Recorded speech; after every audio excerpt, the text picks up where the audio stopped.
My father took a hammer to my 6-year-old daughter's brand new bike. Right in front of her. "That'll teach her," he muttered as if crushing a child's happiness was some kind of life lesson. And my mom? She just shook her head and added, "You never should have bought it in the first place." I didn't shout. I didn't cry. I only smiled and spoke a single sentence, one that drained the color from both their faces. But before I tell you what I said, you need the full picture or you'll think I'm making this up. It was one of those rare Saturdays when the house felt calm. Laundry folded, dishes done, no alarms going off, just peace. My daughter Lily was bouncing around the living room, unable to hide her excitement. She'd been waiting all week to show off her new bike, the one gleaming in the driveway. And of course that's the day my parents came over, my mom and my father Richard. The moment Lily spotted them, she practically squealed, "Come see my new bike." She grabbed their hands and tugged them outside like she was revealing buried treasure. Richard's expression changed instantly. His mouth tightened, his jaw locked. You know when someone eats something bitter but pretends they're fine? That was his face. I'd seen it 100 times growing up. And I knew it never meant anything good. At first he said nothing. He just stared at the bike like it was mocking him. Lily, meanwhile, beamed with pride, pointing out every little detail. The sparkling paint, the tassels on the handlebars, the way the sun bounced off the chrome. Then, in a voice too calm to be normal, my dad said, "Let me show you what I think about this." Before I could react, he walked into my house. Seconds later, he reappeared holding a hammer. My stomach dropped. My brain scrambled to make sense of it. He's not really going to, right? He wouldn't. He couldn't. But he did. With one brutal swing, the hammer came down on the bike's frame. The metal shrieked under the blow. Lily gasped, covering her mouth with both hands. My heart stopped. Then came another strike. Crunch. The wheel buckled, paint chipped, streamers shredded. I stood there frozen, my body locked in place, my mind screaming that this couldn't be real. And then my father looked right at Lily, my sweet 6-year-old girl, and said, "That's the lesson. Remember it." As if destroying something she loved was a moral he thought she needed to learn. Lily didn't cry at first. She just stared at her broken treasure, lips trembling, her whole body shaking with the shock. That's when my mother chimed in. And you'd think a grandmother would rush to comfort her granddaughter, maybe yell at her husband for acting like a madman. But no. She just crossed her arms, frowned at me and said, "You shouldn't have bought it for her." Like this was my fault. Like buying my daughter a bike had provoked him into this. I almost laughed at the absurdity. My dad destroys a child's joy with a hammer and somehow I'm the problem. So I didn't yell. I didn't grab the hammer. I didn't break down. Instead I smiled, because sometimes the quietest response cuts the deepest. Richard let the hammer fall to the concrete with a sharp clatter. He looked oddly pleased with himself. My mom nodded beside him as though his little act of destruction had proven some kind of point. But I only smiled, then spoke a single sentence. Whatever they were expecting, apologies, excuses, begging, they didn't get. Instead, my words made both of them go pale. I'll tell you what I said soon. But first you need to know this. That moment in the driveway, my father smug, my mom righteous, Lily's bike mangled, it didn't just happen out of nowhere. It was years in the making. Because Richard wasn't just any father. He was a storm that never passed. Growing up, every one of his outbursts somehow became my responsibility. If he lost his temper, it was because I pushed him. If he ruined something, it was because I upset him.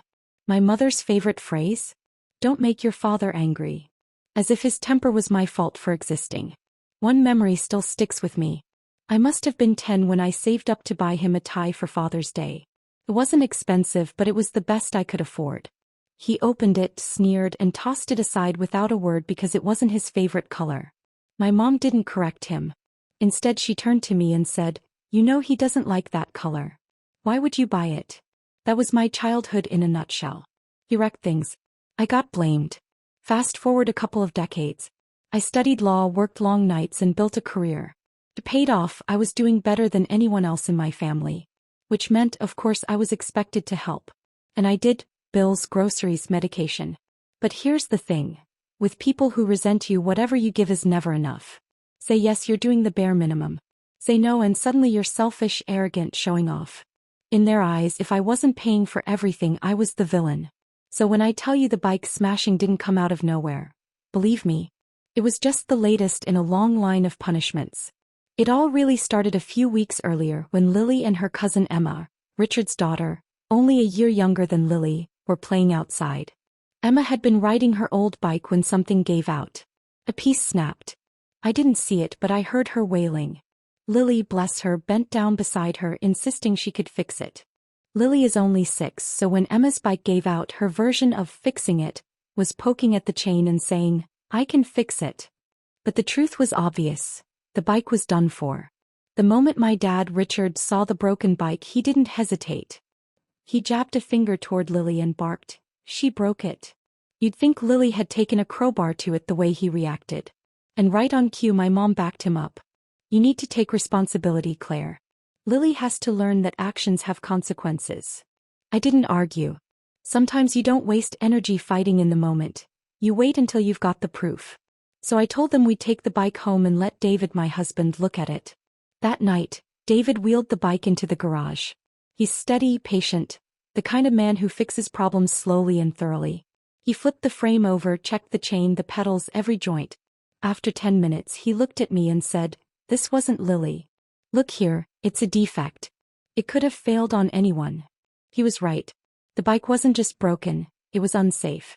If Emma had been riding downhill or crossing a street when it snapped, I don't even want to imagine how badly that could have ended. So no, my daughter hadn't broken anything. The bike had betrayed itself. And that's when my anger finally kicked in. I'd spent years in law school learning the power of the right words, and I knew exactly which ones could make a company pay attention. I picked up the phone, called the manufacturer, and laid it all out. A defective children's bike, unsafe and unacceptable. I may have sprinkled in words like liability and injury, and it's amazing how fast people sit up straight when you do. By the next morning, an email was waiting for me. They weren't just replacing the bike, they were upgrading it. I'd pushed hard, arguing that a standard replacement wasn't enough after what Emma had been through. She deserved something better, something safe. And they agreed. Emma was getting the very model she had been begging for, the one she'd been dreaming about for months. When that email came through, I actually smiled. Finally, there was some justice. Not only would Emma get her dream bike, but Lily's name would be cleared.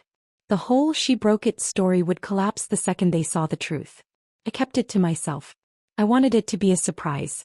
I imagined Emma's face lighting up when she saw it.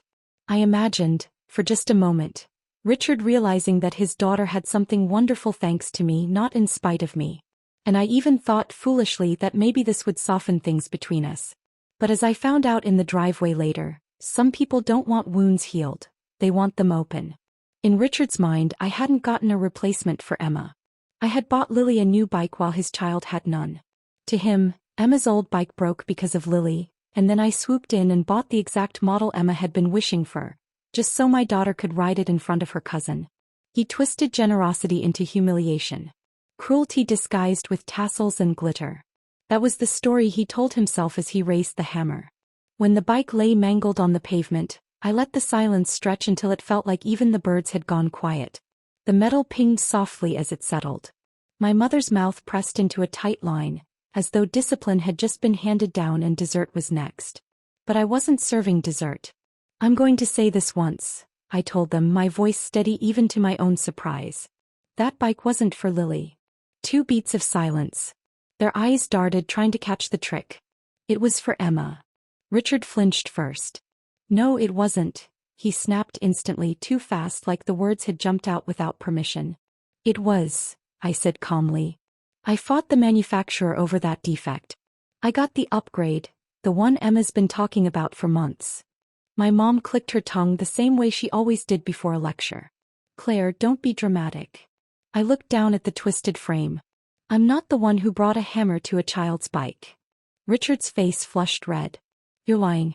You always lie when you get caught." "Caught doing what?" "Protecting your kid. I have the emails. The paperwork. The words no company wants to see. Liability, child safety. Would you like me to pull them up right now, or should I read them aloud here in the yard?" That landed.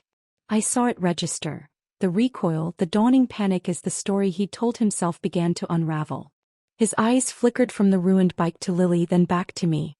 "You expect me to believe you'd do that for my daughter?" he asked, desperate. "No," I said evenly. "I expect you to regret what you just did." Lily slipped her hand against the back of my leg, warm and steady. I covered it with mine without looking down. I didn't want her to see my eyes in that moment. My mom stepped forward as if simply moving closer could rewrite reality. Claire, there's no need to humiliate your father. You can fix this. File an insurance claim. Call it a misunderstanding. I raised an eyebrow. And when a grown man destroys a 6-year-old's joy with a hammer, do we call that a misunderstanding? Or a teachable moment? Richard folded his arms so tightly his knuckles turned white. It was a moment, he muttered. People have moments. Crying in the kitchen is a moment, I shot back. This was demolition. Watch your tone, my mother snapped as if tone had been the weapon here. I let the silence hang. It had weight now, you could balance a glass on it. Leave, I said. Richard laughed bitterly. Leave what? My house, I answered, and after that my life. They stared at me like I'd just announced I was moving to another planet. My mother's hand fluttered up toward her throat, grasping for pearls she wasn't even wearing. Don't be ridiculous. We're family. That word, I said, doesn't mean what you think it means. Richard narrowed his eyes. You don't mean it. I do. He stepped toward Lily, but I moved without thinking, sliding her behind me. That was when David finally stepped forward. He'd been quiet the whole time, but now he joined me on the porch. Calm, steady, final. Time to go, he said gently. Not angry. Not smug. Just done. David, my mom tried. Talk sense into your wife. I am, he said. And just like that, the door closed without slamming. Richard looked past us into the hallway as though searching for the right words hanging on a coat rack. You can't do this. We're your family. We help each other. You brought a hammer to my child's happiness, I said. Help left the room a long time ago. For a flicker of a second, his face shifted. Fear, realization, something I couldn't quite place. Then he barked back, desperate. We can fix it. Say it was an accident. No one has to know. Lily knows, I said. I know. You know. And I'm pretty sure the neighbors with windows know too. My mom tried one last plea for compromise. We'll talk tomorrow once you've calmed down. I almost laughed. I am calm. And that's what scares you. David unlatched the gate. Please leave, I said again. This time I didn't add anything else. Some sentences cut sharper when you let them end early. They hesitated, torn between their old habit of bulldozing and the realization that bulldozers only work if someone hands you the keys. And I wasn't giving them over anymore. Richard left first, his shoulders rigid, his steps sharp. My mother followed more slowly, pausing at the threshold as though one last scolding might rewrite the whole scene. I just stared at her as she stepped past me. David closed the door, not with a slam but with the kind of quiet finality that seals something shut. The silence wasn't empty. It had weight, a texture. I could hear Lily's quick little breaths beside me, feel the tremor in her hand slowly fade as she pressed against my leg. We stood like that for 10 long seconds, just long enough for my heartbeat to come down from its frantic sprint. Finally, Lily's voice broke through, small and papery. Mom, did I do something wrong? I crouched to her level. No, sweetheart. You did nothing wrong. Her chin trembled. Grandpa was mad. He was, I admitted softly. But people can be angry and still be completely wrong. She gave a tiny nod as if she understood, and somehow that cracked me deeper than the bike lying in ruins. Then, in a whisper, do we still get ice cream? She asked it like dessert had been revoked because we upset the grown-ups. I smiled. Absolutely. 2 scoops, 3 if you tell Dad which ones. That coaxed the faintest smile from her. Chocolate. With sprinkles. A flawless choice, David chimed in from the kitchen, doing his best to lift the air. But the truth was, the air in that house felt different now. For once it wasn't heavy with tension or dread. It was sharp, clean, almost too clear. And the silence pressing in didn't feel like weakness anymore. It felt like a boundary. After Lily was settled with her bowl of ice cream and David was making her laugh about sprinkles, I picked up my phone. My hands didn't shake, not anymore. One by one, I logged into every account I'd been covering for them. Utilities, streaming, groceries. And one by one I removed my card. No speech, no warnings. Just quiet clicks. Done. It wasn't revenge. It wasn't even anger. It was survival. And it didn't take long for them to notice. While I was rinsing the bowls, my phone lit up. First Mom. Then Richard. Then Mom again. I didn't answer, but I read the preview of one text. We just got a notice. Your card was removed from the account. Why would you do this? Add it back. Seconds later, another. What are you playing at? This is petty. Put the card back now. I stared at the words, the desperation bleeding through. Funny how fast righteous anger turns into begging when the faucet shuts off. David glanced over. You don't have to answer. I know. I flipped the phone face down on the counter. So it buzzed and buzzed. Calls. Texts. Like they thought sheer persistence could batter their way back into my life. One message finally made me pause. You'll regret this. Family is family. You can't just cut us out. And that's when I smiled, because for the first time I realized they were wrong. And I already had. By the next morning the calls slowed, but the texts didn't. And when the buzzing finally went quiet, I should have known it wasn't peace. It was plotting. The first clue came from a cousin I hadn't spoken to in months. Hey, sorry about the drama. Hope you and Lily are okay. I frowned. Drama? Smashing a 6-year-old's bike with a hammer wasn't drama. It was destruction. Then the screenshots started coming. Turns out my father and my mother had taken their story to the family group chat. They rewrote the whole thing into some tragic tale where they were the victims and I was the cruel villain. According to them, Lily broke Emma's bike. I refused to help. And then, my favorite part, I cut them off financially out of spite. Not a word about the hammer. Not a word about the driveway. Not a word about my mother standing there, nodding in approval while my father wrecked a child's joy. The story was so warped it belonged in a circus mirror. I wanted to ignore it. I really did. But when I saw the comments piling up, thumbs up emojis, pity for Emma, sympathy for my parents, and digs at me, something snapped.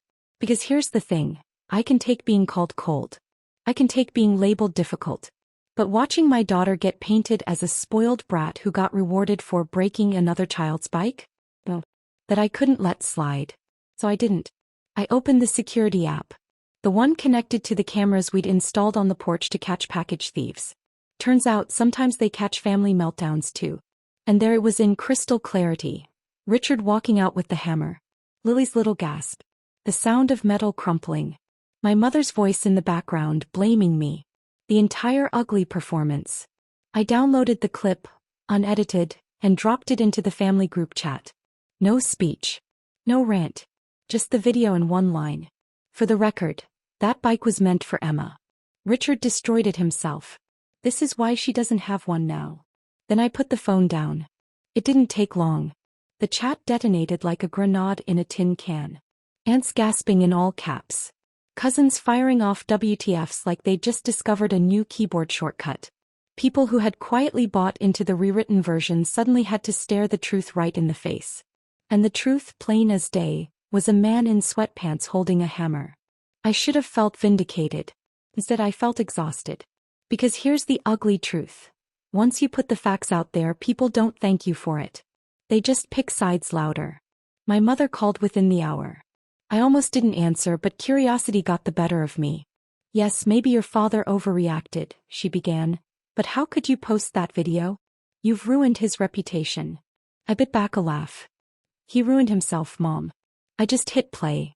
You don't humiliate family, she hissed. Funny, I said. That's exactly what he did to a 6-year-old. With a hammer. Silence sharp enough to cut. Then she hung up. But it didn't end there. The video spread. Friends of friends. Neighbors. Even Facebook with the caption, "Who does this?" And apparently one of the people who saw it was Richard's wife.